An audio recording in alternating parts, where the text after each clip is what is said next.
Budgerigar, সাধারণত বাজি নামে পরিচিত, বাংলাদেশ সহ বিশ্বব্যাপী সবচেয়ে প্রিয় এবং জনপ্রিয় পোষা পাখিগুলির মধ্যে একটি। বাংলাদেশে বাজরিগার পাখির দাম বিভিন্ন কারণের উপর নির্ভর করে, যেমন তাদের বয়স, রঙের পরিবর্তন এবং কেনার স্থানের উপর নির্ভর করে পরিবর্তিত হতে পারে।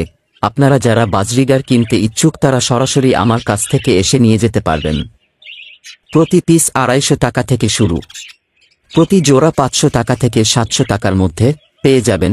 যে কোনো বয়সের এবং রঙের বাজরিগার পাখি পাবেন ইনশাল্লাহ। বর্তমানে 1 কিংবা 2 জোড়া হোম ডেলিভারি দেওয়া সম্ভব নয়, তবে বেশি পরিমাণে নিলে যোগাযোগ করবেন। ভিডিওতে যে বাজরিগারগুলো দেখছেন ওগুলো আমার সংগ্রহে আছে। ভিডিওটি ভালো লাগলে লাইক, কমেন্ট, সাবস্ক্রাইব করে বেল আইকনটি ক্লিক করুন যাতে আপনারা পরবর্তী ভিডিওটির নোটিফিকেশন খুব সহজেই পান।